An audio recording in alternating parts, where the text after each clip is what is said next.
पुण्यात्माओं, परमात्मा कहा करते तीन देव की जो करते भक्ति, यानी भक्ति का अर्थ होता है इष्ट रूप में मान के उन पर आश्रित हो जाना, उनके अतिरिक्त और किसी की पूजा नहीं करते, यानी इष्ट रूप में मानकर जो साधना की जाती है उसके हम भक्त कहलाते हैं। तो क्या बताते हैं, तीनों गुण की भक्ति में ये भूल पड़े संसार, और कह कबीर निज नाम बिना तुम कैसे उतरो पार। अब फिर देखिएगा गीता अध्याय नंबर 15 का श्लोक नंबर 2, 15 का और श्लोक नंबर 2 में कहा है, उस संसार की तीनों गुण रूप, जल से बड़ी हुई नहीं, तीनों गुण रूप शाखाएं, विषय परवाला शाखा, संस्कृत भी पढ़ लेंगे, विषय परवाला शाखा, यानी ये विषय भोग रूप कोपलों वाली देव मनुष्य त्रिक आदि योनि रूपी शाखा नहीं, विषय विकारों वाली शाखा है तीनों गुण, रज गुण ब्रह्मा, सतगुण विष्णु, तम गुण शिव जी। नीचे और ऊपर फैली हुई है, सर्वत्र नहीं है। ऊर्ध्व माने ऊपर और अधः माने नीचे फैली हुई है। और मनुष्य लोक में कर्मानुबंधनी, यानी कर्मों के अनुसार बांधने वाली, जैसा जिसने कर्म किया है इतना ही फल देते हैं, ये जकड़े रखते हैं तीनों देवता। ये इसकी मुख्य है, जड़ है, ये संसार रूपी वृक्ष की जड़ नहीं, हमें या बांधे रखने, कर्मानुसार या बांध रखने के ये मूल कारण है। ये ब्रह्मा विष्णु महेश, ये नीचे और ऊपर व्याप्त हो रही है, सब जगह नहीं। अब तीसरे में क्या कहा कि उस संसार वृक्ष का स्वरूप जैसा कहा गया है वैसा यहाँ विचार काल में गीता ज्ञानदाता कहता है, जैसा इसके विषय में जानकर बताते हैं वो यहाँ नहीं पाया जाता। वो इस संसार रूप वृक्ष का जैसा स्वरूप कहा है वैसा यहाँ विचार काल में, यानी तेरे और मेरे गीता जी के विवेचन में, डिस्कशन में नहीं पाया जाता। यानी मैं नहीं बता पाऊंगा इसकी पूरी जानकारी, क्योंकि इसकी न आदि और न अंत है। गीता ज्ञानदाता कहता मैं इसके आदि और अंत से परिचित नहीं हूं और न इसकी अच्छी प्रकार से स्थिति है। इसलिए इस सुविरुद्ध मूलम अति दृढ़ मूल वाले, ये नहीं अति दृढ़ मूल वाले, क्योंकि ऊपर को जो जड़ रूपी है, जैसे आपने ये देखा, अब यहां तक तो आपने देख लिया, देखिएगा अब यहां तक तो आपने देख लिया कि ये अक्षर पुरुष तो एक पेड़ हो गया जमीन से बाहर, सर पुरुष इसकी डार होगी, तीनों देवा शाखा हो गए, हम पात रूप में समझ ले, लेकिन ये जड़ भी शेष बच गई। ये है वो पूर्ण परमात्मा। इसको पूर्ण ब्रह्म कहो, परमेश्वर कहो, परम अक्षर ब्रह्म कहो, तो ये जड़ है। अब जड़ से ही सारी खुराक मिलती है पौधे से पेड़ को, तो सबका धारण पोषण करने वाला भी यही परमात्मा हुआ, जो जड़ रूपी यानी परम अक्षर ब्रह्म परमात्मा है। ये जड़ है, ये परम अक्षर ब्रह्म है। ये है कौन? ये देखिएगा, ये वो है परमात्मा जो काशी में धानक दुल्हा बनकर रहे थे 120 वर्ष तक, और ये लीला बताकर अपने द्वारा रची हुई सृष्टि को बताकर चले गए थे। अब ये कंसेप्ट क्लियर करते हैं कि रजगुण ब्रह्मा है, सतगुण विष्णु, तमगुण शिव जी। देखिएगा ये मार्कंडे पुराण, ये मार्कंडे पुराण, ये गीता प्रेस गोरखपुर से प्रकाशित है, सुचित्र मोटा टाइप। ये गीता प्रेस गोरखपुर से प्रकाशित है और इसके 123 पृष्ठ पर हम आपको दिखाते हैं। मार्कंडे ऋषि बता रहे हैं, मार्कंडे ऋषि, यहाँ से मार्कंडे ऋषि का ये वचन चल रहा है और यहाँ आ जाते हैं हम 123 पृष्ठ पे। अब क्या बताते हैं? रजोगुण प्रधान ब्रह्मा, तमोगुण प्रधान रुद्र, सत्व प्रधान विश्वपालक विष्णु है। ये ही तीन देवता हैं और ये ही तीन गुण हैं। स्पष्ट हो गया? रजगुण ब्रह्मा, सद्गुण विष्णु, तमगुण शिव जी, यही तीनों देवता हैं और यही तीन गुण, तीनों देवता कहो या तीन गुण कहो, एक बात है। और कति कंसेप्ट क्लियर करते हैं। देवी भागवत के अंदर संस्कृत भी साथ है। अब हम संस्कृत भी पढ़ लेंगे, कोई बड़ी बात नहीं है। अथ श्रीमद देवी भागवत सभाष्टिकम समात्यम, खेमरा श्री कृष्ण दास प्रकाशन मुंबई से ये छप। इसके तीसरे स्कंद के 11वें पृष्ठ पे ये तीसरा स्कंद है। अथ श्री मद देवी भागवते भाषा टीका युक्ते तृतीय स्कंद प्रारंभते। ये तीसरा स्कंद प्रारंभ होता है संस्कृत सहित और टीका सहित है। इसका ये प्रश्न नंबर 11 है। और ये देखिएगा इसका अध्याय नंबर 5 है, ये अध्याय 5 और इसके 8वां श्लोक पढ़ेंगे 5वें अध्याय का तीसरे स्कंद का। ये 7वां या समाप्त होता है, 8वां या प्रारंभ होता है। हे माता, भगवान शंकर अपनी माता दुर्गा से कह रहे हैं, यदि हमारे ऊपर आप सदा हम आप दया युक्त हो तो हमको तमोगुण में किस प्रकार प्रदान किया है। ब्रह्मा रजोगुण और हरि सतगुण युक्त किए हैं, क्यों किए हैं। अब हम संस्कृत भी पढ़ेंगे, देखिएगा। ये 7वां समाप्त हुआ, 8वां श्लोक प्रारंभ होता है। यदि दया धर्मना न सदाम्बी के कथम अहम विहित। शंकर भगवान कहते हैं कथम अहम मैं बना दिया, विहित अंबिके माने माता। तमोगुण है, मैं तमोगुण क्यों बना दिया। कमल जय, कमल से उत्पन्न होने वाले ब्रह्मा को रजोगुण संभव है, रजोगुण क्यों उत्पन्न कर दिया। और सुहित है क्यों सतोगुण हरि, और सतोगुण विष्णु जी को सतोगुण क्यों बना दिया। इति सिद्धम रजगुण ब्रह्मा सतगुण विष्णु तम गुण शिव जी। अब आइएगा श्रीमद् भगवद गीता अध्याय नंबर 15 के श्लोक नंबर। अब एक तो हमने पढ़ लिया, समझ भी लिया, ऊपर को जड़ वाला ऊर्ध्व मूलम अधः शाखम, ऊर्ध्व मूलम अधः शाखम। ये पहली कक्षा कैसा कैदा हो जाएगा आपके लिए, कुछ दिनों में देख लेना। ऊर्ध्व माने ऊपर ने, मूल है जड़ है, समझो ऊपर को मूल वाला, नीचे को शाखा वाला। ये संसार रूपी पीपल का एक अविनाशी वृक्ष कहा गया है। छंदासी यस्य प्रणानी, जिसके ये विभाग हैं, पत्ते आदि सब विभाग हैं। तम वेद, ये तम वेद, ये माने जो, तम माने उस अज्ञान अंधकार में छुपे हुए को जानता है वेदविद, वो तत्वदर्शी संत है। इन्होंने तड़ंगा अड़ा रखा है, आदि पुरुष परमेश्वर मूल वाले, ये तो यहाँ तक ठीक लिख दिया। ब्रह्मा रूप मुख्य शाखा वाले, इनकी बुद्धि उड़े घसड़े थी उल्टी सुल्टी। और फिर कहे संसार रूपी पीपल के वृक्ष को अविनाशी कहते हैं, वेद जिसके पत्ते कहे गए। और उस संसार रूपी वृक्ष को जो पुरुष मूल सहित यानी जड़ सहित जानता है, जड़ से लेकर पत्तों तक जानता है, तत्व से जानता है, स वेदविद, वह है वेद के तात्पर्य को जानने वाला है। अब देखना, अब इस संसार रूपी वृक्ष के क्या बताया है कि उस संसार रूपी वृक्ष की तीनों गुण रूपी ये अनुवाद गलत कर रहे हैं। विषय पर वाला शाखा, विषय विकारों वाली ये शाखा रजगुण ब्रह्मा सतगुण विष्णु तम गुण शिव जी, तीनों गुण रजगुण ब्रह्मा सतगुण विष्णु तम गुण शिव जी रूपी शाखाएं नीचे और ऊपर फैली हुई हैं। और मनुष्य लोक में कर्मानुसार यही हमें यहाँ पर फंसा कर रखते हैं, बांध कर रखते हैं, ये ऊपर नीचे व्याप्त है। और फिर बताया है तीसरे में, इस संसार रूपी वृक्ष का स्वरूप जैसा कहा है वैसा यहाँ विचार काल में यानी तेरे और मेरे गीता जी के डिस्कशन में नहीं पाया जाता। मैं नहीं बता पाऊंगा तुझे, इसका आदि और अंत मुझे ज्ञान नहीं, और न इसकी अच्छी प्रकार कोई स्थिति है।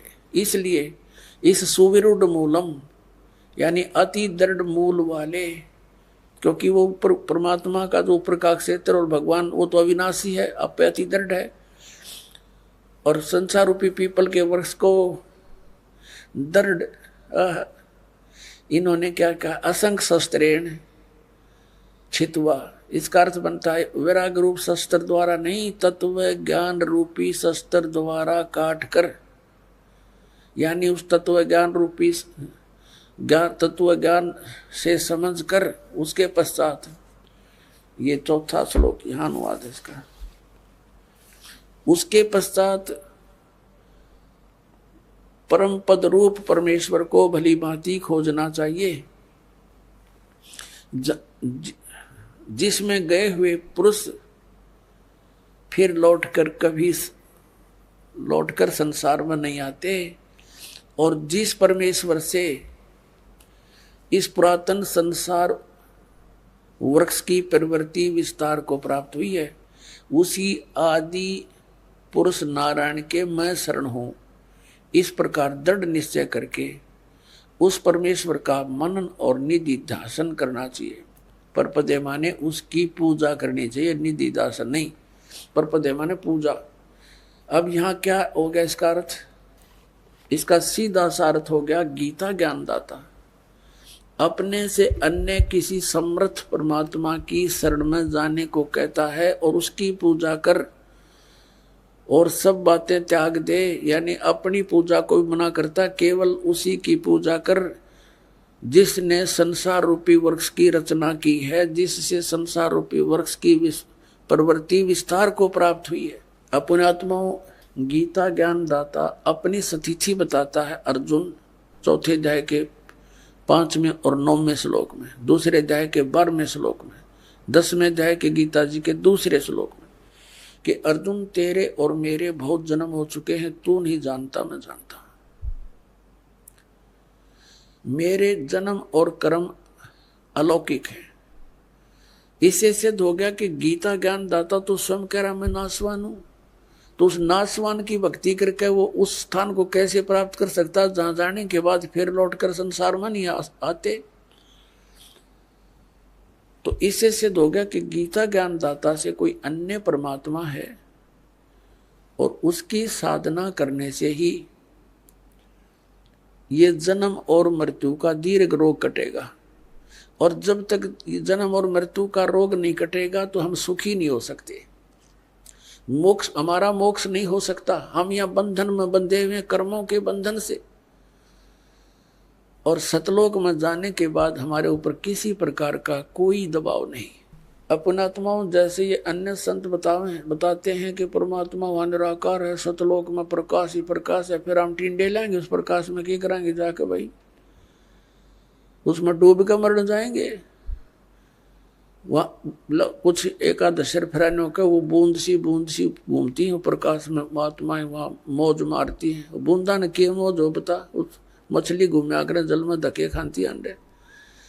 वहाँ जैसी ये सृष्टि है एज इट इज है वहाँ पर, लेकिन उनका मटेरियल नाशवान नहीं है। शरीर जो है प्रत्येक नर नारी का अमर शरीर है, युवा शरीर है, कभी वृद्ध नहीं होते, कोई रोग नहीं, किसी चीज का अभाव नहीं।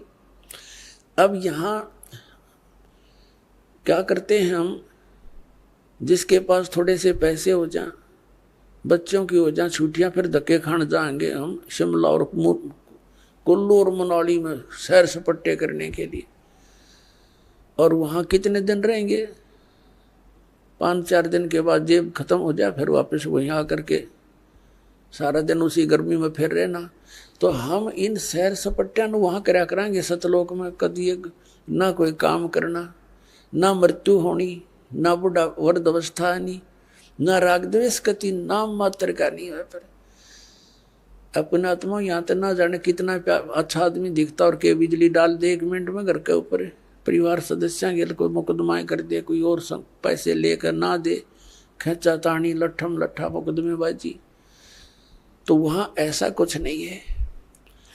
और पुण्यात्मा यहाँ देख लो आप, हम बूढ़े ना हुआ और मौत ना हो, चाहे हमारा कितना दुख आ जाओ कोई प्रॉब्लम नहीं हमता, क्यों? कति आदत आदि बन गया इसके साथ खेचम खेचा रहने के।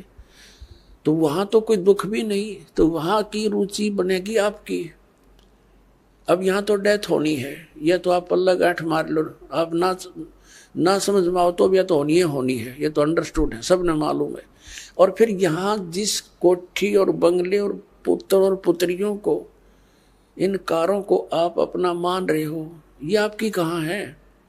मृत्यु होते ये तो खत्म आपसे, फिर इनकी आशा क्या रखेंगे? क्योंकि यहाँ इस ज्ञान से आपकी आशा हटेगी और यह सच्चाई के आधार से हटेगी। यहाँ से इनमें कति आस्था नहीं रहते। आप यहाँ कितने सुख से रह रहे हो, आपको पता चल जाएगा ये ठिकाना ठीक नहीं।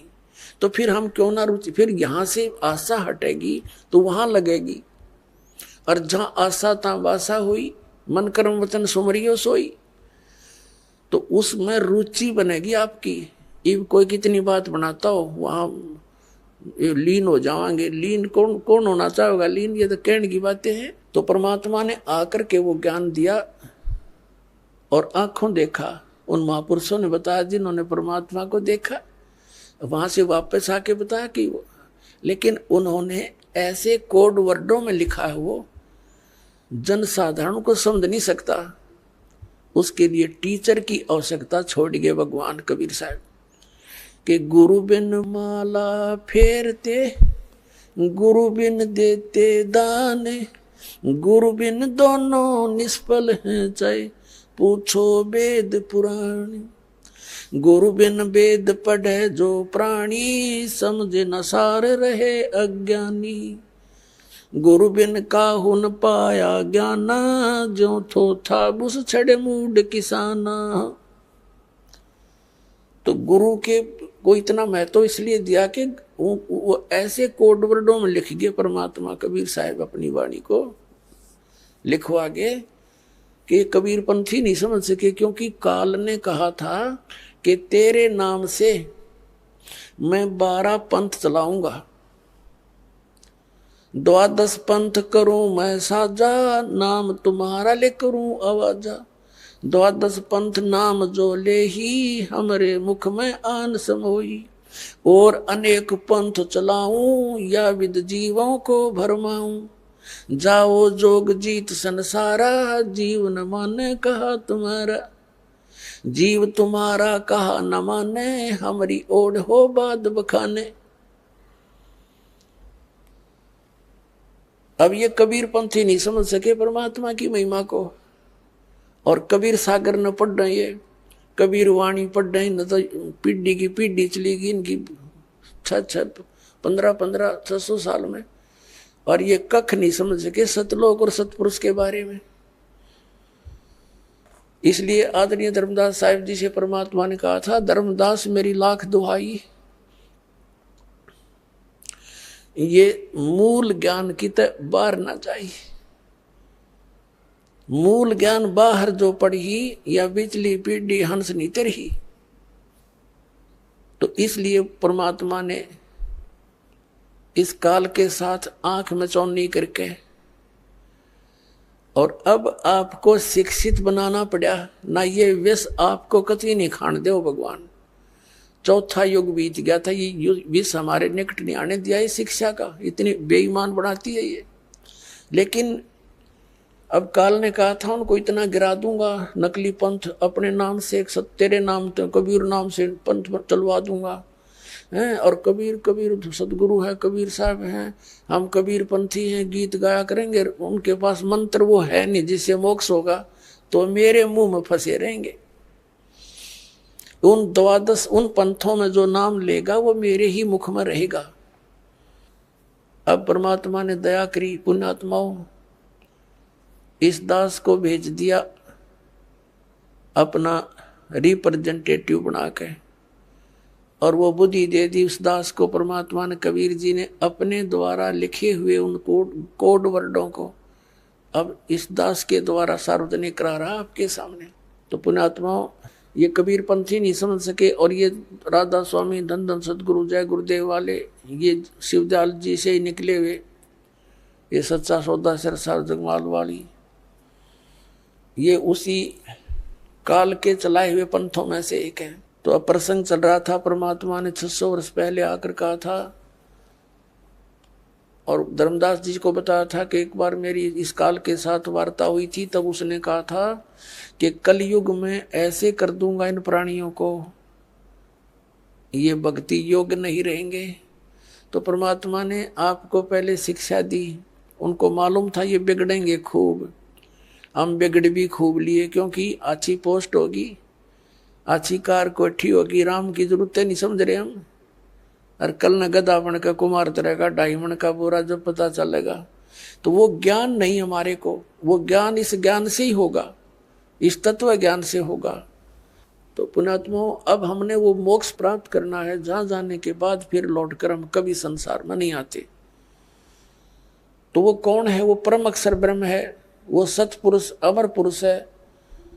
गीता अध्याय नंबर 7 के श्लोक नंबर 29 में गीता ज्ञान दाता ने कहा कि अर्जुन, जो मैंने तुझे ज्ञान बताया है कि तत्वदर्शी संत की खोज कर ले, फिर वो तत्वदर्शी संत तुझे उस परमात्म तत्व का ज्ञान बताएगा, वो तत्व ज्ञान बताओगा तेरे को। उस तत्व ज्ञान को समझने के पश्चात उसमें लिखा 7वें अध्याय के 29वें श्लोक में कहा है कि जरा मरण मोक्षाय यतन्ति ते,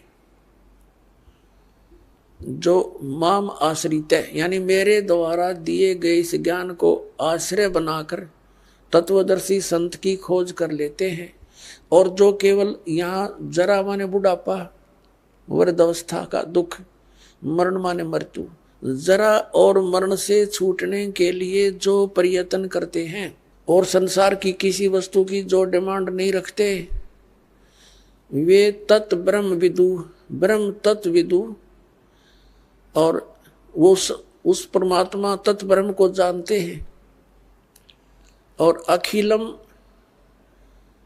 अखिलम च अध्यात्म, सारे अध्यात्म को जानते हैं और सभी कर्मों से परिचित है। यहाँ के सभी कर्मों से और पूरे अध्यात्म मार्ग से वो लोग परिचित हैं जो केवल जरा और मरण से मोक्ष के लिए ही प्रयत्न कर रहे हैं।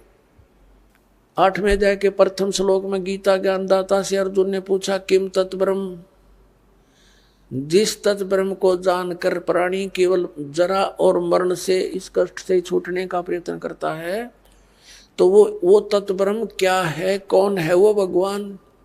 गीता ज्ञानदाता ने गीता अध्याय नंबर 8 के श्लोक नंबर 3 में उत्तर दिया है, वो परम अक्षर ब्रह्म है। देखिएगा अध्याय नंबर 7 का श्लोक नंबर 29, ये 29 नंबर है। इसमें कहा कि जरा मरण मोक्षाय माम आश्रित्य यतन्ति ये, माम आश्रित्य, मेरे इस ज्ञान का आश्रय करके कि तत्वदर्शी संत को खोज लो, तो वो यतन्ति ये, जो प्रयत्न करते हैं, जरा और मरण मोक्ष है, जरा और मरण के मोक्ष के लिए ही जो प्रयत्न करते हैं, ते ब्रह्म तत्विदु कृत्स्नम अध्यात्म च कर्म अखिलम, वह पूरे अध्यात्म को, तत्व ब्रह्म को और सभी कर्मों से परिचित हैं, जानते हैं, विदु माने जानते हैं। इन्हीं का अनुवाद पढ़ते हैं। जो मेरे शरण होकर जरा और मरण से छूटने के लिए, जरा माने बुढ़ापा, वृद्धावस्था होती है, इन लोगों ने लिख दिया ने, वे पुरुष उस तत्ब्रह्म उस ब्रह्म को, संपूर्ण अध्यात्म को, संपूर्ण कर्मों को जानते हैं। ये तीसरा श्लोक में ये कहा है 8वें अध्याय के, कि केवल जो मुझे ही सब कुछ समझ रहे हैं वो मुझे ही जानते हैं, वो तो मुझे ही जानते हैं बस। फिर यहाँ बताया 8वें अध्याय का प्रथम मंत्र में अर्जुन ने पूछा गीता जी में, किम तत्ब्रह्म, किम अध्यात्म, किम कर्म पुरुषोत्तम, अधिभूतम से किम प्रोक्तम, अधिदेवम किम उच्यते, इसका वह ब्रह्म क्या है? और इसका 8वें अध्याय के तीसरे श्लोक में उत्तर दिया है गीता ज्ञानदाता ने। 8वें अध्याय के तीसरे श्लोक में वो परम अक्षर ब्रह्म है। अब इससे सिद्ध हो गया गीता ज्ञानदाता से कोई अन्य परम शक्ति है जो जीव को पूर्ण सुखी कर सकती है और पूर्ण मोक्ष प्रदान कर सकती है। अब यहाँ गीता अध्याय नंबर 8 के श्लोक नंबर 5 और 7 में गीता ज्ञानदाता ने कहा है कि मेरी भक्ति कर मुझे ही प्राप्त होगा। और 8वें अध्याय के 8, 9, 10 में 3 मंत्रों में कहा कि उस परमेश्वर परम अक्षर ब्रह्म की यदि तू साधना करेगा, उसकी भक्ति की कमाई के बल से, योग के बल से, भक्ति की शक्ति की ताकत से, तो उसको प्राप्त हो जाएगा। 8वें अध्याय के 13वें श्लोक में गीता ज्ञानदाता अपनी साधना का मंत्र बताता है, ओ इति एकाक्षरम ब्रह्म व्यवहारन माम अनुसमन यह प्रियाति तजन देहम सयाति परमाम गतिम। मुझ ब्रह्म का केवल एक ओम मंत्र है। और जो इसकी अंतिम श्वास तक सिमरण करता हुआ, इसका अंतिम श्वास तक सिमरण करता हुआ छोड़कर जाता है, वो ओम से मिलने वाली परम गति को प्राप्त होता है। ओम से मिलने वाली परम गति कौन सी है? ब्रह्मलोक। 8वें अध्याय के 16वें श्लोक में कहा कि ब्रह्मलोक पर्यंत, ब्रह्मलोक में गए हुए प्राणी फिर वापस जन्म मृत्यु में आते हैं, तो इससे भी पूर्ण मोक्ष नहीं हुआ, जन्म मृत्यु का दीर्घ रोग कटा नहीं। फिर 17वें अध्याय के 23वें श्लोक में गीता ज्ञानदाता ने कहा है उस परम अक्षर ब्रह्म के पाने का, ओम तत्सदिति निर्देश है ब्रह्मण त्रिविध समर्थ है। ब्रह्मण माने सच्चिदानंद घन ब्रह्म। देखिएगा 17वें अध्याय का 23वां श्लोक दिखाते हैं, अध्याय नंबर 17 और श्रीमद् भगवद गीता ये 23वां श्लोक है। ओम तत्सत इति निर्देश है ब्रह्मण त्रिविद समर्थ है ब्राह्मणा तेन वेदा च यगा च विहिता पुरा। इसका समझ क्या है? ओम से ओम तत् तत् सत सत, ओम तत्सत ऐसे ये 3 प्रकार का ब्रह्मण माने सच्चिदानंद घन ब्रह्म का नाम कहा है। ब्रह्मण माने सच्चिदानंद घन ब्रह्म कर रहे हैं, यानी परम अक्षर ब्रह्म समझो इसको, परम अक्षर ब्रह्म का नाम है यो। अब हम फिर आते हैं वापस 8वें अध्याय के, अध्याय नंबर 8 के ही वापस आ जाते हैं। ये देखिएगा 13वें श्लोक पे, ये देख 8वां अध्याय गीता जी का, और ये 13वां श्लोक यहाँ पर है 13वां। अब हम संस्कृत भी पढ़न जोगे हो गए, ऐसी बात नहीं, देवनागरी लिपि है या। ओम इति एकाक्षरम ब्रह्म व्यवहारण माम अनुसमरण ये प्रयाति तजन देहम सयाति परमाम गतिम। अब ये गीता ज्ञानदाता कहता है कि माम ब्रह्म, मुझ ब्रह्म का, ओम इति, ओम यह एकाक्षरम, एक अक्षर है, नथिंग एल्स, व्यवहारण अनुसमरण यानी उच्चारण करके सिमरण करता हुआ, यह याति तजन दे प्रियाति तजन दे, हम दो शरीर छोड़कर जाता है, इसका सांस सुमरण करता हुआ, यह याति परमाम गतिम, वह परम गति को प्राप्त होता है। यहां से शुरू होता है ओम ओम। जो पुरुष ओम इस एक अक्षर ब्रह्म को उच्चारण करता हुआ और उसके अर्थ स्वरूप मुझ निर्गुण ब्रह्म का चिंतन करता हुआ शरीर को त्याग कर जाता है, वह पुरुष परम गति को प्राप्त होता है। ओम से होने वाली परम गति वो कौन सी है? ब्रह्मलोक। ब्रह्मलोक में गए हुए प्राणी फिर पुनरावृत्ति में आते हैं। देखिएगा 8वें अध्याय का यही फिर 16वां श्लोक।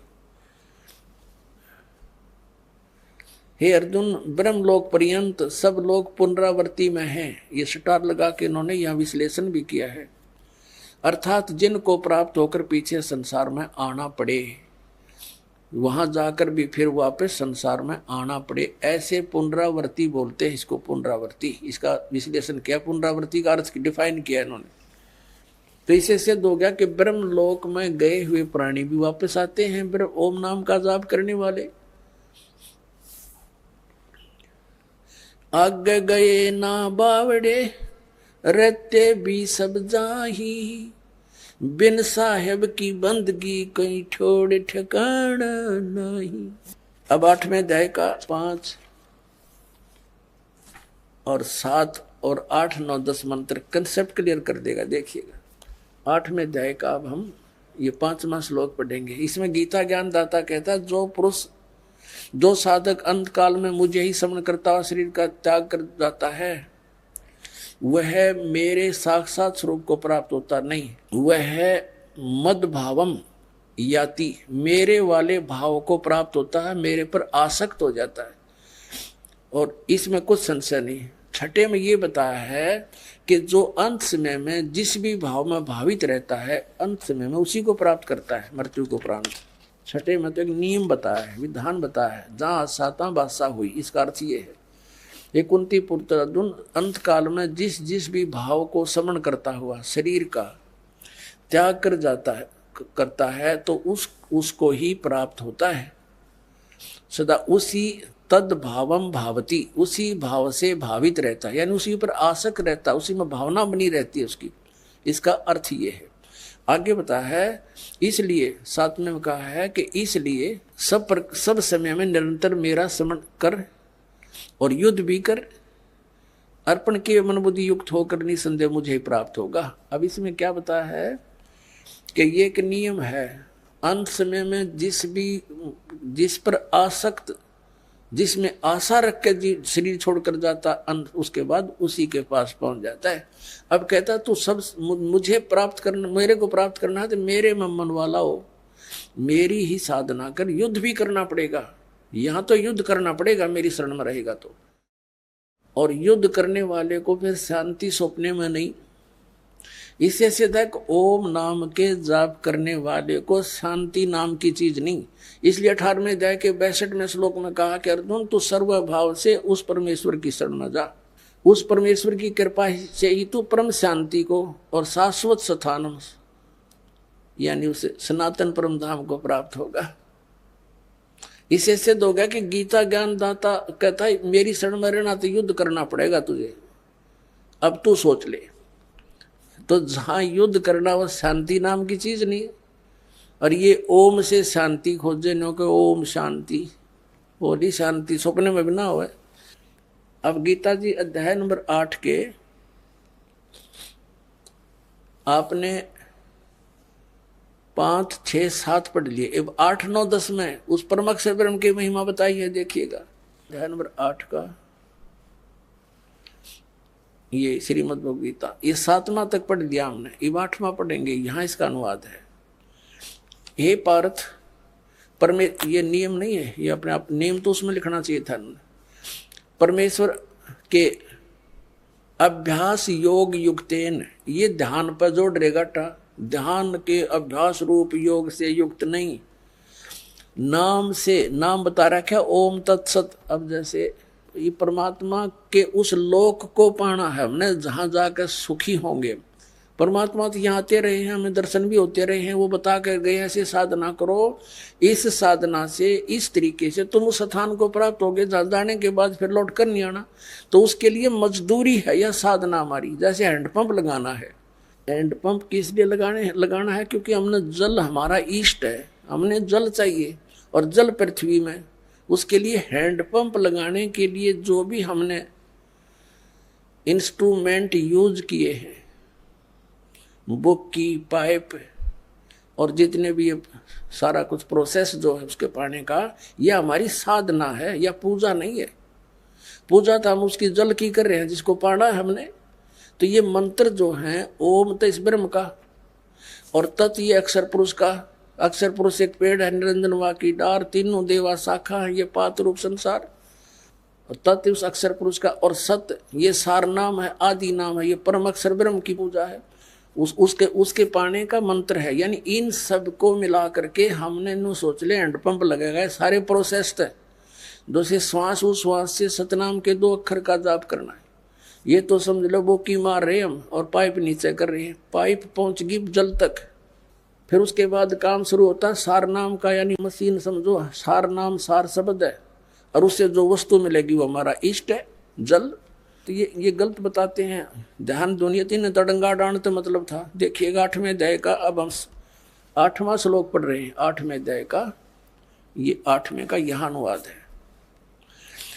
हे पार्थ, परमेश्वर के अभ्यास, उस नाम के अभ्यास से, जो उसका सच्चिदानंद ब्रह्म का नाम है ना, उसके अभ्यास से के योग से युक्त, उसकी भक्ति से युक्त, दूसरे और न जाने वाले चित्त से, यानी बिल्कुल किसी और इष्ट की देव की पूजा नहीं करनी, उस भगवान को इष्ट मान कर पूजा करनी।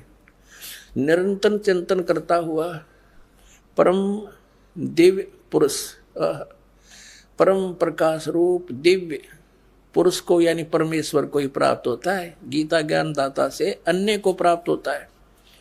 और 9वें में कहा है जो कव्यम यदि इस कवि को छेड़ दूंगा तो लंबा चैप्टर बन जाएगा। आप इनका अनुवाद पढ़ के अपना जो कंसेप्ट वो क्लियर करते हैं। जो सर्वज्ञ लिख दिया इन्होंने, ये परमात्मा का नाम है। अनादि, सबके नियंत्रता, सूक्ष्म से अति सूक्ष्म, सबके धारण पोषण करने वाले, अत्यंत अचिंत स्वरूप, आदित्य वर्णम यानी सूर्य की तरह चमकदार, चमकने वाला प्रकाश रूप। अब सूर्य प्रकाश रूप अत निराकार कैसे हो गया? सूर्य तो साकार है वो परमात्मा, लेकिन उसका शरीर तेजों में है। तम से माने अविद्या से अति परे, सचिदानंद घन परमेश्वर का समन करता हुआ। 8-9 पढ़ लिया हमने, 10वां 8वें अध्याय का 10वां में आ गया। करता हुआ वह भक्ति युक्त पुरुष अंत काल में योग बलेन यानी भक्ति की शक्ति से, योग माने भक्ति, जो साधना हमने की है उस भक्ति की शक्ति से बिरकुटी के मध्य में प्राणों को अच्छी प्रकार स्थापित करके फिर निश्चल मन से श्रवण करता हुआ उस दिव्य परम पुरुष, दिव्य रूप परम पुरुष परमात्मा को ही प्राप्त होता है। उस परमात्मा को, परम अक्षर ब्रह्म को प्राप्त होता है। अपने आत्माओं, इसी के संदर्भ में परमात्मा ने कहा है कि गुण तीनों की भक्ति में ये भूल पड़ो संसार, कहें कबीर निज नाम बिना कैसे उतरो पार। अब आप जी भक्त हैं क्योंकि आप दूध के जले हुए आए हो और अब लस्सी को भी फूकने की चेष्टा करते हो। कई भक्त कहते हैं, एक भक्त आया श्रद्धालु और उसके साथ 4-5 चेले भी, वो चेले ला रहे थे उसको और वो संत था। उन चेलों के समझ में आया, उनको पता लग गया कि ये गुरुजी भी बनेगा पशु। उसको समझा बुझा के लाए, जी देखो हमने चाहिए भगवान, आप भी परमात्मा के लिए प्रयत्न कर रहे हो और आप हमें भी यही बताना चाह रहे हो, परमात्मा की भक्ति करो। आज हमने जो ज्ञान सुना है एक, आप उसका निर्णय करो और चलो आप भी चलो वहाँ देखो। यहाँ आए, उसने ज्ञान सुना समझा। अब चेलों के कहने से उसने मानना पड़ा, नाम ले लिया। अब देख अब उल्टी गंगा चढ़ाओगे परमात्मा। अब गुरुआ ने चेले पार करवाओगे, इन्हें समझा बुझा के लाओगे। क्यों डले ढोरे अपने कर्म फोड़ रहे हो, आप कल्याण करवा लो चल के। तो चातुर आदमी था, कर्म घने बिगड़ गए थे, उसके अभिमान शेष था। नाम लेकर गया, पहला मंत्र ले गया। फिर क्या कहता, उन चेलों के सामने है या मिलते समय 4 नौन खड़े, उसके 4 इधर खड़े। कहने लगे, एक तरफ तो आप कहते हो मेरी एक प्रार्थना है, सुनना सुनाऊंगा, बस सुना। एक तरफ तो कहते हो इनकी पूजा नहीं करनी है, अरे मंत्र वही दे रहे हो, देखो भाई देखो। बता भाई, अब उसने 1 मिनट में क्या समझाऊं मैं क्योंकि उसने तो ये चाहा था कि चेले फिर मेरे चिपके रहे, इनके कल्याण से कोई लिंक नहीं था उसका, अज्ञानी आदमी था। अपने आत्माओं, ये भक्ति नहीं दे रहे हम इनकी। अब जैसे हम विदेश में गए हुए हैं और वहाँ के जो प्रबंधक हैं, जैसे हमने किसी से कनेक्शन ले रखा बिजली का, किसी से टेलीफोन का और किसी से गैस का, पानी का या बैंक लोन ले रखा है, तो उनका जो कर्जा वापस दे रहे हैं, देना है, तो क्या उनकी हम पूजा कर रहे हैं? वो तुम्हारा एक इंसानियत नाते परम करते हो बनता है, उनका टैक्स दें, बिजली वालों का बिल भरें, वो हमारा कनेक्शन जारी रखें। ये क्या उनकी पूजा थोड़ी कर रहे हैं, एहसान थोड़ा हम कर रहे हैं उन पर। हम पैसे दे रहे हैं और उनसे ले रहे हैं, और वो क्या आसान कर रहे हैं हमारे ऊपर। तो इतनी समझ रहेगी, अभिमान छूटता नहीं प्राणी का। तो ये कंसेप्ट क्लियर करना चाहता है दास के हम इनकी पूजा नहीं करते। हम पूजा तो कबीर परमात्मा की करते हैं, उस सतलोक में जाने की करते हैं। उसके लिए जो जो भी क्रियाएं हमने करनी है वो क्रियाएं कर रहे हैं हम। ये अब इनकी मजदूरी कर रहे हैं, साधना कर रहे हैं, पूजा नहीं कर रहे हम। अब कैसे कर रहे हैं? पहले तो ये कंसेप्ट करते हैं क्लियर है कि तीन देव की जो करते भक्ति उनकी कदे ना होवे मुक्ति। अब ये तो है सही साधना, ऐसे करने से लाभ होगा, गीता ज्ञानदाता कहता है। और जो इन तीनों देवताओं तक की पूजा करते हैं, 7वें अध्याय के 12 से लेकर और 15 तक रजगुण ब्रह्मा, सतगुण विष्णु, तमगुण शिव जी की जो साधना करते हैं, इन्हीं को इष्ट मानकर पूजते हैं, उनके लिए कहा है। जो इनको फाइनल गॉड मान रहे हैं, कंप्लीट गॉड, तो उनके लिए कहा है कि वो मुक्ति प्राप्त नहीं कर सकते, मोक्ष प्राप्ति नहीं हो सकती उनसे। इस 7वें अध्याय में निर्णायक ज्ञान दे रखे है। और ये कहा गीता ज्ञानदाता ने कि अर्जुन अब ऐसा ज्ञान बता दूंगा जिसके जानने के बाद फिर कुछ भी शेष जानना नहीं रहेगा। और कति बिल्कुल सही बता रखा है, देखिएगा।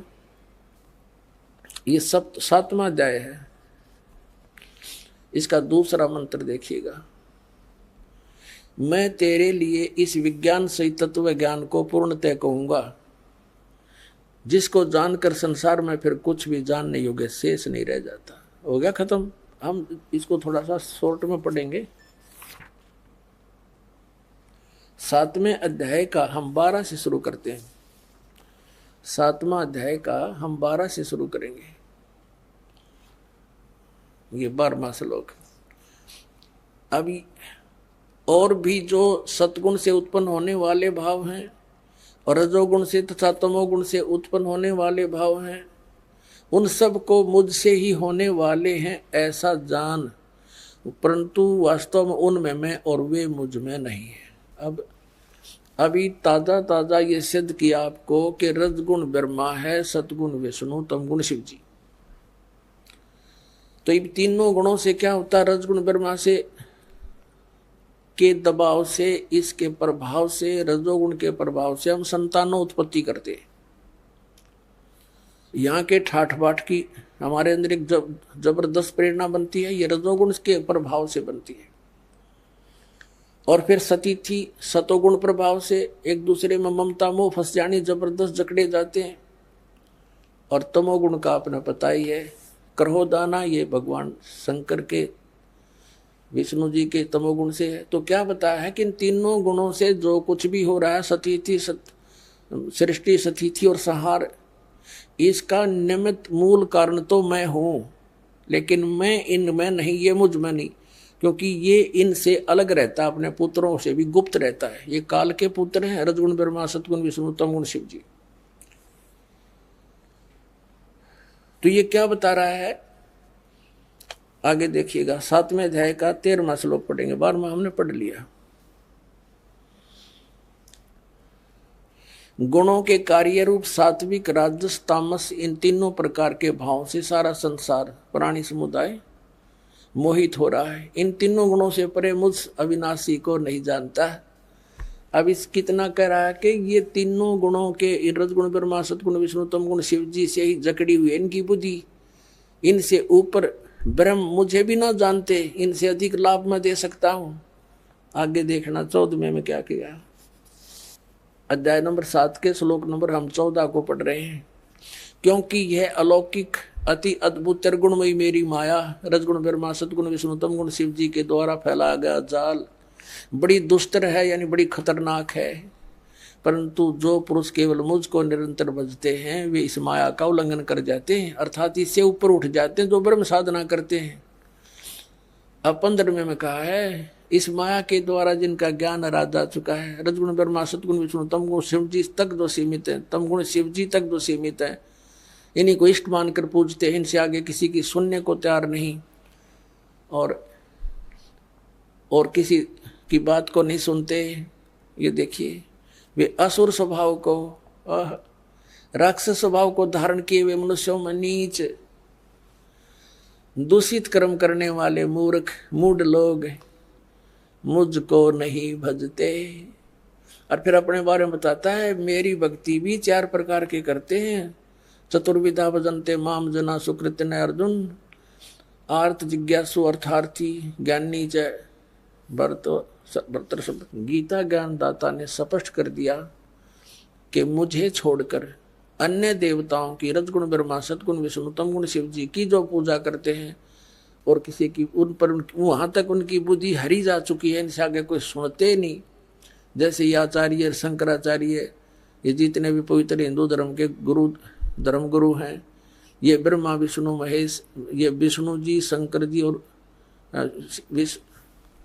श्री कृष्ण जी पर हमारी बुद्धि को सीमित कर दिया। हम इन ताकि किसी की सुनना चार नहीं, कट मरे एक दूसरे के साथ हैं। तो कहते हैं राक्षस स्वभाव को धारण किए मनुष्यों में नीच, दूषित कर्म करने वाले मूर्ख, ये मेरी भक्ति भी ना करते हैं। ओए होए, अब इनको 4 संज्ञा दे दी एक श्लोक में। राक्षस स्वभाव को धारण किए हुए मनुष्यों में नीच, दूषित कर्म करने वाले मूर्ख। अब थोड़ा सा प्रमाण देते हैं। जैसे हिरण्यकशिपु ने रजगुण ब्रह्मा की पूजा करी थी, अपने पुत्र का शत्रु हो गया, हल्दी की गांठ पाकर पंसारी बन गया और सबको कह दिया मेरी भक्ति करो। अपने पुत्र का शत्रु हो गया, जुल्म गुजारे। फिर परमात्मा ने आकर उसकी छाती तोड़ी, कुत्ते वाली मौत मरा, राक्षस कहलाया रजगुण ब्रह्मा का उपासक।